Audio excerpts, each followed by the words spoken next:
بسم الله الحمد لله والصلاة والسلام على رسول الله وعلى آله وصحبه ومن والاه أما بعد فنحمد الله تبارك وتعالى أن اجتمعنا في هذا المجلس الطيب المبارك وهو المجلس الثالث في قراءة رسالة في سجود السهو لمؤلفها المبارك محمد بن صالح العثيمين رحمه الله تبارك وتعالى. On remercie Allah subhanahu wa ta'ala qui nous a permis aujourd'hui de se réunir dans cette troisième assise, ce troisième cours dans l'étude de Risalatun fi sujudi sahu, un épître composé par l'honorable Cheikh Mohammed bin Salih al-Uthaymin rahimahullah qui traite sujud de sahu. Et aujourd'hui nous allons entamer la troisième raison. Inch'Allah tabaraka wa ta'ala, qui impose et qui exige sujud de sahu. Nous avons dit que la première raison consiste à avoir un ajout. Donc l'ajout dans la prière impose sujud de sahu. La deuxième des raisons, il y a ce qu'on appelle la diminution, an-naqs. La diminution, an-naqs. Et aujourd'hui, nous allons voir, Inch'Allah tabaraka wa ta'ala, al-shak, le doute. Donc il dit, rahimahullah tabaraka wa ta'ala, troisièmement, al-shak. الشك هو تردد بين أمرين أيهما الذي وقع. Donc il donne la définition de shak, le doute, il dit c'est l'hésitation entre deux situations laquelle s'est produite. Donc shak, c'est l'hésitation qui se produit durant la prière entre deux situations laquelle est survenue. Il dit وَالشَّكُّ لَا يُلْتَفَتُ إِلَيْهِ فِي الْعِبَادَةِ فِي ثَلَاثِ حَالَاتٍ.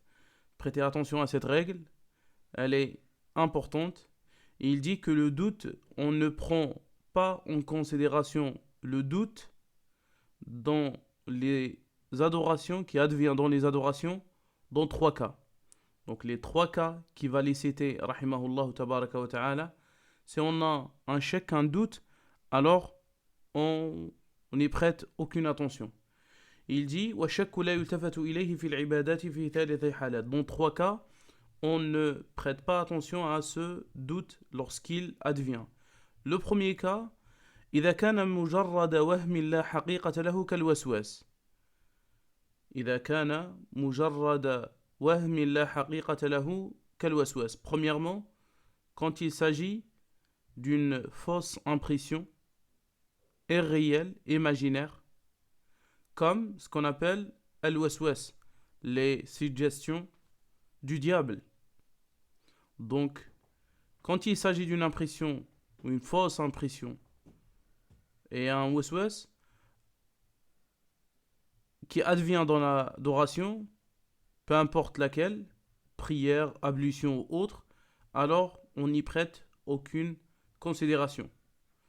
Le deuxième cas, إذا كثر مع الشخص بحيث لا يفعل عبادة إلا حصل له فيها شك. Quand le doute devient abondant, celui qui a un doute ou celui qui doute beaucoup, le cas de celui qui doute beaucoup, à un point où il n'accomplit aucune adoration sans qu'il doute. Donc cette personne-là ne prête aucune attention à ce doute, parce que c'est une sorte de maladie. Deuxième cas, le cas de celui qui doute beaucoup, qui a beaucoup de doutes qui advient dans ses adorations. Donc cette personne-là, on lui dit tu ne prêtes aucune adoration. Donc cette personne-là, on lui dit tu prêtes aucune considération à ce doute. Donc le premier cas, quand il s'agit d'une fausse impression, donc imaginaire, comme le waswas. Le deuxième cas est le cas de celui qui doute beaucoup, à un point où il n'accomplit aucune adoration sans douter. Toujours il est dans le doute. Est-ce que j'ai lavé mes membres 3 fois ou une seule fois? Est-ce que j'ai prié 3 ou 4? Donc il n'accomplit aucune adoration, que ce soit la prière, le jeûne, les ablutions ou autre chose semblable, sans qu'il souffre d'un doute. Donc, on lui dit, tu ne prêtes aucune considération à ce doute, parce qu'il est considéré quand même comme une maladie. Le troisième cas, إذا كان بعد الفراغ من العبادة فلا يلتفت إليه ما لم يتيقن الأمر فيعمل بمقتضى يقينه. Troisième des cas, c'est le doute qui advient après l'achèvement de l'adoration. On n'y prête aucune considération, sauf si on est certain qu'on a eu un manquement, un ajout, une diminution ou autre. Donc, une fois on termine l'adoration et qu'on n'a pas la certitude totale qu'on a ajouté, on a diminué, que cela soit un pilier ou une obligation, alors on ne prête aucune adoration, aucune considération à ce doute. Donc je répète cette règle précieuse. Donc on a dit que on ne prête aucune considération, aucune attention au shak, au doute, dans ces trois cas suivants. Premièrement, quand il s'agit d'une fausse impression, qu'elle n'est pas réelle, c'est juste des wasawis. Le deuxième cas, c'est le cas de celui qui doute beaucoup, comme il dit Cheikh rahimahullah, à un point où il n'accomplit aucune adoration sans qu'il y ait par la suite un doute. Troisième cas, après l'achèvement total de l'adoration. Si on a un doute qui advient, alors on doit le délaisser, sauf si on est certain, sauf au moment d'avoir la certitude qu'il y a un ajout, qu'il y a eu un ajout ou une diminution. Donc dans ce cas-là, on doit agir différemment. Et il va nous donner un exemple pour illustrer ce qu'il a dit rahimahullah tabaraka wa ta'ala. Alors il dit مثال ذلك شخص صلى الظهر فلما فرغ من صلاته شك هل صلى ثلاثا أو أربعا. Donc l'exemple concerne celui qui a accompli la prière de Dhuhr. Une fois il a terminé la prière de Dhuhr, alors il a eu un doute. Est-ce qu'il a prié 3 ou 4? Il a prié 3 ou 4 rak'a. Alors qu'est-ce qu'il dit? فلا يلتفت لهذا الشك. On n'y prête aucune attention à ce doute, sauf si on est certain qu'on a prié que 3 rak'a. Je répète, il nous donne un exemple d'un homme qui a prié ad-Dhuhr, qui a prié la prière du ad-Dhuhr. Et après, il a eu un doute. Il s'est dit, est-ce que j'ai prié 3 ou 4 rak'a? Une fois il a terminé la prière, il a eu ce doute. Donc, qu'est-ce qu'on lui dit? On lui dit, tu ne prêtes aucune considération à ce doute, sauf si on est certain. S'il s'agit d'une diminution. Donc, si tu es certain que tu as prié seulement 3, alors qu'est-ce que tu dois faire? Tu dois compléter ta prière.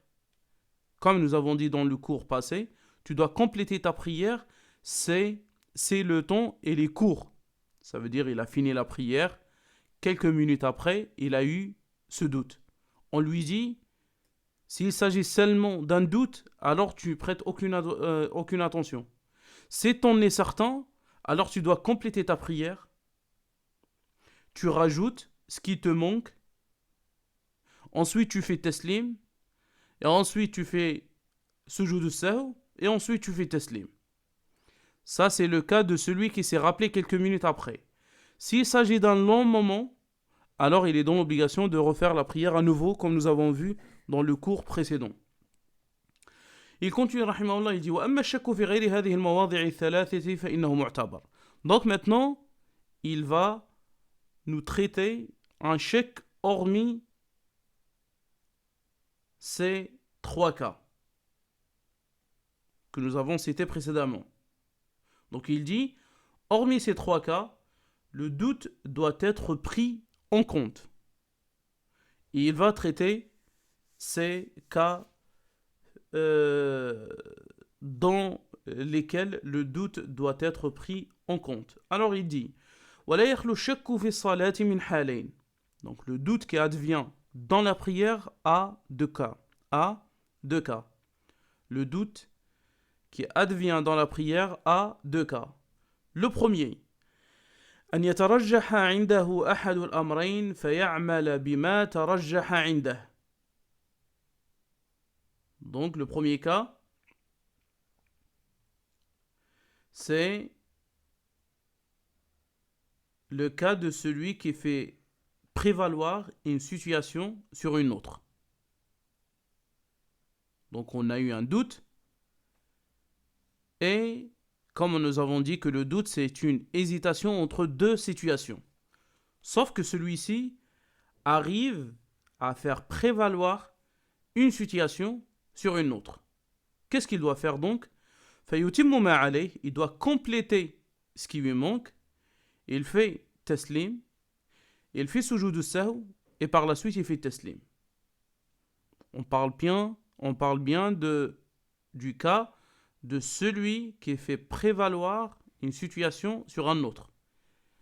Prenons un exemple pour illustrer ce cas. Il dit rahimahullah: شخص يصلي الظهر فشك في الركعة هل هي الثانية أو الثالثة. Un homme prie le dhuhr. Il a eu un doute dans la prière toujours. Il a eu un doute. Est-ce qu'il s'agit de la deuxième raka'a ou la troisième raka'a? لكن ترجح عنده أنها الثالثة. Mais il fait prévaloir que c'est la troisième raka'a. فإنه يجعلها الثالثة فيأتي بعدها بركعة ويسلم. Il la considère comme la troisième. Après il rajoute une quatrième. Il fait sujoud al-sahw. Et après il fait le taslim. Donc le cas de celui, comme il a dit, shakhsun salla al-dhuhr. Shakhsun salla al-dhuhr. Donc un homme a prié la prière du dhuhr. Puis il a eu un doute, est-ce qu'il est dans la deuxième raka'a ou la troisième raka'a? Mais il fait prévaloir que c'est la troisième raka'a. Que c'est la troisième raka'a. Donc, qu'est-ce qu'il dit? Rahimahullah tabaraka wa ta'ala. Il dit فَإِنَّهُ يَجْعَلُهَا الثَّالِثَةَ. Donc il se base quand même sur la troisième raka'a dans laquelle il est certain. Ensuite, il doit rajouter la quatrième. Et il fait taslim. Et là, il va faire sujoud al-sahw après le taslim. Il va faire sujoud al-sahw après le taslim. Il va rapporter un hadith, une preuve. Il dit ودليل ذلك ما ثبت في الصحيحين وغيرهما من حديث عبد الله بن مسعود رضي الله عنه أن النبي صلى الله عليه وسلم قال. Dans les deux sahih de Al-Bukhari wa Muslim rahimahullah, ainsi que d'autres ouvrages du hadith, d'après Abdullah ibn Mas'ud radiyallahu anhu, il dit que le prophète sallallahu alayhi wa sallam a dit: إذا شك أحدكم في صلاته فليتحرى الصواب فليتم عليه. Si l'un d'entre vous a eu un doute dans sa prière, qu'il s'efforce de rechercher la vérité et se base dessus. Il se base sur cette vérité qu'il a eue pour compléter sa prière. Ensuite, il fait le taslim. Ensuite, il fait sujoud sahw. Et après, il fait taslim. Donc ça, c'est le premier cas. Le deuxième cas, donc là, le premier cas, il traite celui qui a eu un doute, sauf qu'il a fait prévaloir une situation sur une autre. Maintenant, le cas de celui أَلَّا يَتَرَجَّحَ عِنْدَهُ أَحَدُ الْأَمْرَيْنِ. Le cas de celui qui n'a pas pu avoir une pensée qui domine sur l'autre. Ça veut dire qu'il n'a pas pu faire prévaloir une situation sur une autre. Donc c'est ça ce qui fait la différence entre le premier. Donc qu'est-ce qu'il dit? فَيَعْمَلَ بِالْيَقِينِ وَهُوَ الْأَقَلِّ. Il doit se baser sur l'yaqin, la certitude, qui est le plus petit nombre du raka'a. Ensuite, il rajoute ce qui lui manque, il complète ce qui lui manque de sa prière, et ensuite, il fait sujoud al-sahw avant le taslim, et ensuite il fait taslim. Prenons un exemple pour avoir une compréhension plus claire. Il dit rahimahullah, شخص يصلي العصر فشك في الركعة الثانية فشك في الركعة هل هي الثانية أو الثالثة. Prenons l'exemple de celui qui prie la prière du Asr. Il a eu un doute dans une rak'a. Est-ce qu'il s'agit de la deuxième ou la troisième? Sauf, contrairement au premier, il n'a pas pu faire prévaloir l'une des situations sur l'autre. Donc il a eu quand même un doute, et il est resté dans le doute. Donc qu'est-ce qu'on lui dit? On lui dit, tu dois la considérer comme si elle était la deuxième. Tu te bases sur le nombre le plus petit de rak'a. Donc qu'est-ce que tu fais? Tu la considères comme une deuxième. Tu fais tashahhud, le premier tashahhud. Ensuite, tu vas rajouter, puisque tu pries l'asr, donc tu vas rajouter 2 rak'a. Et ensuite, tu fais sujoud sahw et tu fais taslim. Donc tu fais sujoud sahw avant taslim. Je vous cite la preuve qu'il a fait. Et après, je vous donne un petit résumé pour celui qui veut prendre comme note comme d'habitude. Donc il dit la preuve sur ce cas, le hadith rapporté par Muslim d'après Abi Sa'id al-Khudri radiyallahu anhu que le prophète sallallahu alayhi wa sallam a dit إذا شك أحدكم في صلاته فلم يدري كم صلى ثلاثا أم أربعا. Si l'un d'entre vous a eu un doute dans sa prière et ne savait pas combien il a prié, est-ce que 3 ou 4? Qu'est-ce qu'il dit? فليطرح الشك, qu'il délaisse le doute et qu'il se base sur la certitude. Ensuite, il fait ce jeu de sahou, de prosternation, de distraction, avant le taslim.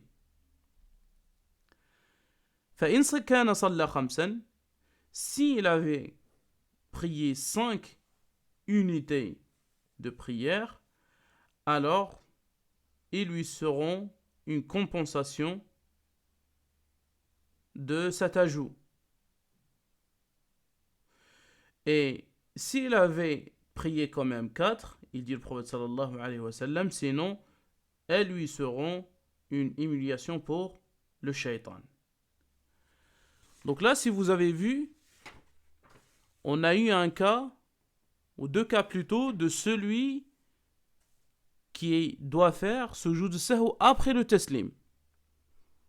Donc il y a avant taslim. Taslim, c'est le fait de dire salam alaykum, c'est les salutations finales. Donc là, quand est-ce que nous sommes dans l'obligation de faire ce jour de sahou? Avant le taslim. Et quand est-ce que nous sommes dans l'obligation de faire ce jour de sahou après le taslim? Alors je vous donne cette règle. Ce jour de sahou se divise en 2. Il y a un sujoud de sahou qui s'accomplit avant le taslim. Il y a un sujoud de sahou qui s'accomplit après le taslim. Celui qui s'accomplit ou qui s'effectue avant le taslim est dû d'une diminution ou d'un doute sans pouvoir faire prévaloir l'une des situations. Donc ça, ces 2 cas nécessitent un taslim, un sujoud de sahou avant as-salam, avant taslim. Donc on a dit les 2 cas qui nécessitent un sujoud de sahou avant les salutations finales sont la diminution et le doute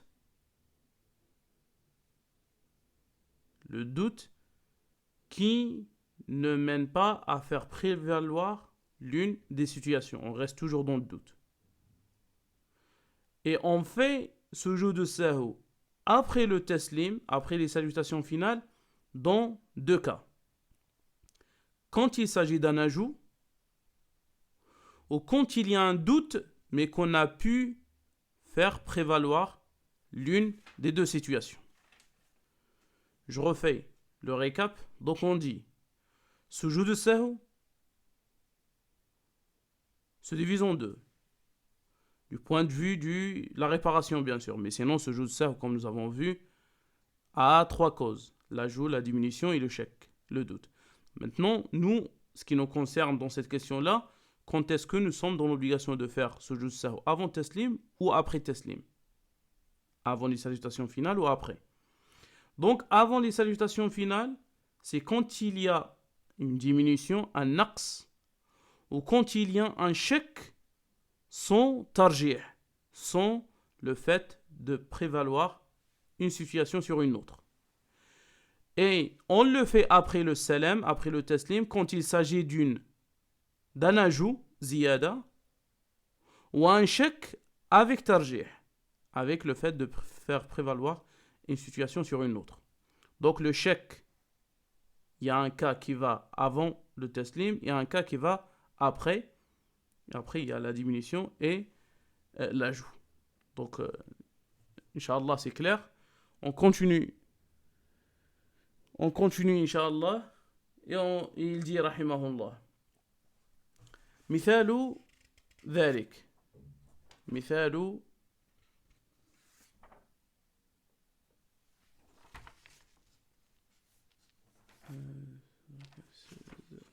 il dit مثال ومن أمثلة الشك. Donc il va donner des exemples au sujet du doute. Il dit إذا جاء الشخص والإمام راكع فإنه يكبر تكبيرة الإحرام وهو قائم معتدل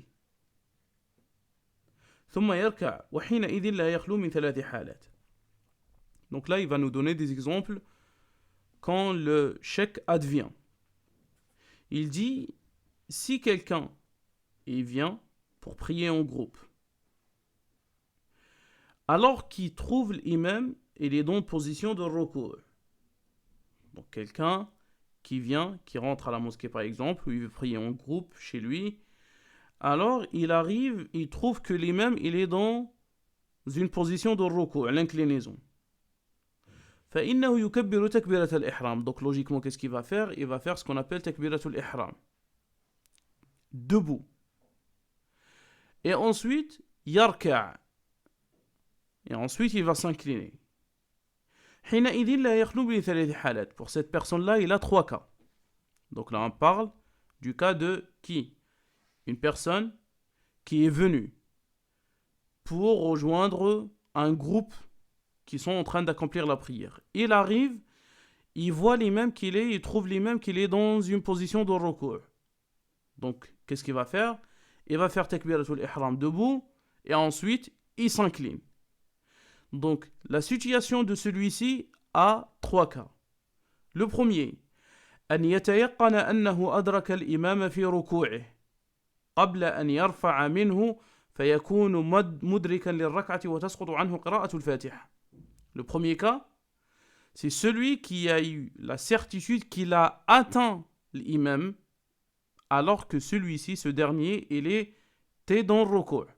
Donc il est sûr que quand il a dit Allahu Akbar, il était sûr que quand il a dit Allahu Akbar, l'imam, il était bel et bien dans le ruku'. Et l'imam n'a pas encore eu le temps de se redresser après le ruku'. Donc cette personne-là, elle a atteint la raka'a.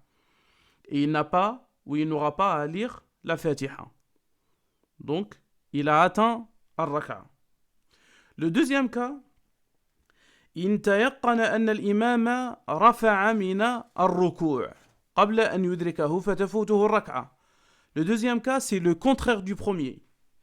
Il est certain qui n'a pas atteint le ruku' de l'imam et que l'imam il s'est redressé et qui n'a pas pu atteindre l'imam,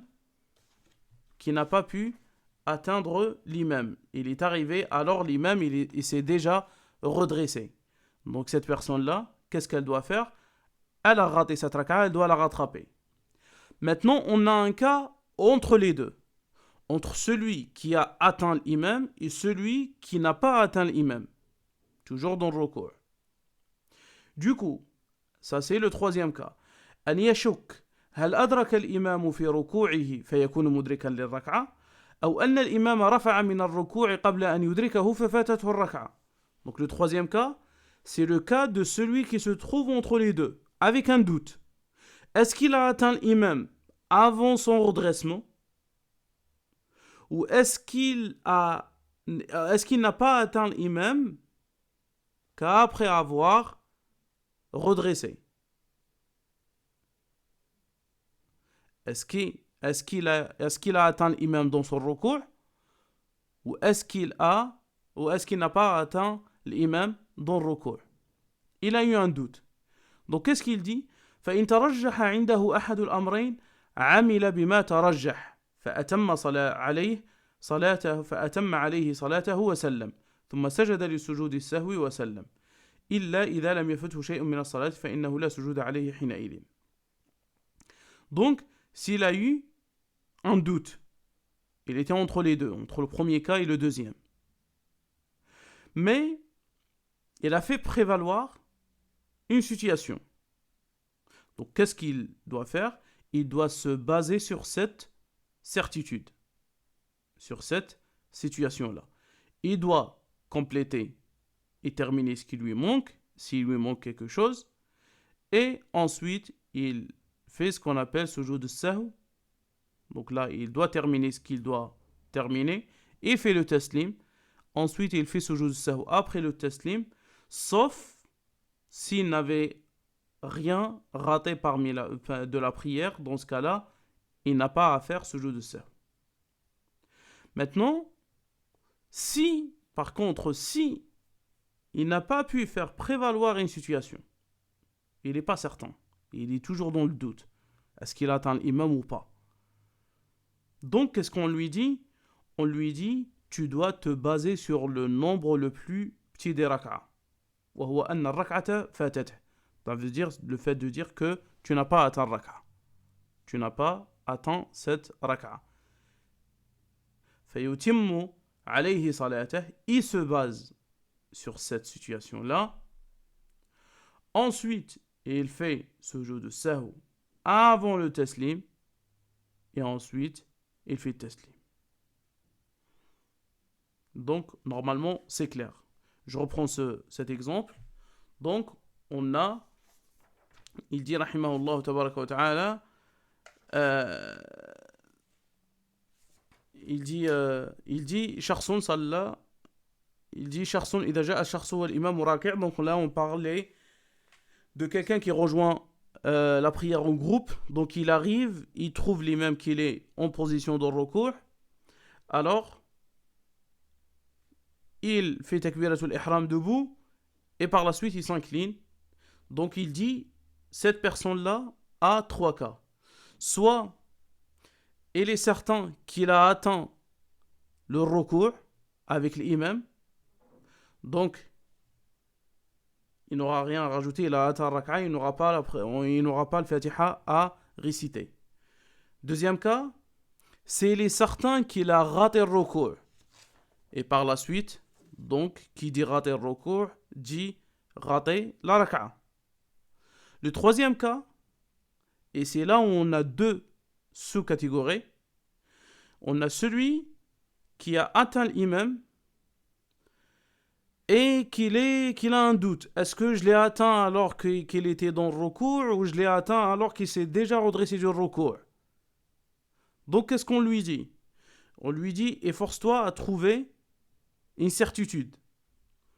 S'il arrive à avoir et faire prévaloir une situation sur une autre, alors il doit compléter sa prière, il doit faire taslim, ensuite la prosternation du sujoud de sahw et ensuite taslim. Si il n'a pas pu faire prévaloir l'une des situations, alors on lui dit, tu dois te baser sur le nombre le plus petit de ta prière. Ça veut dire tu dois considérer que cette rak'a, elle n'a pas été atteinte.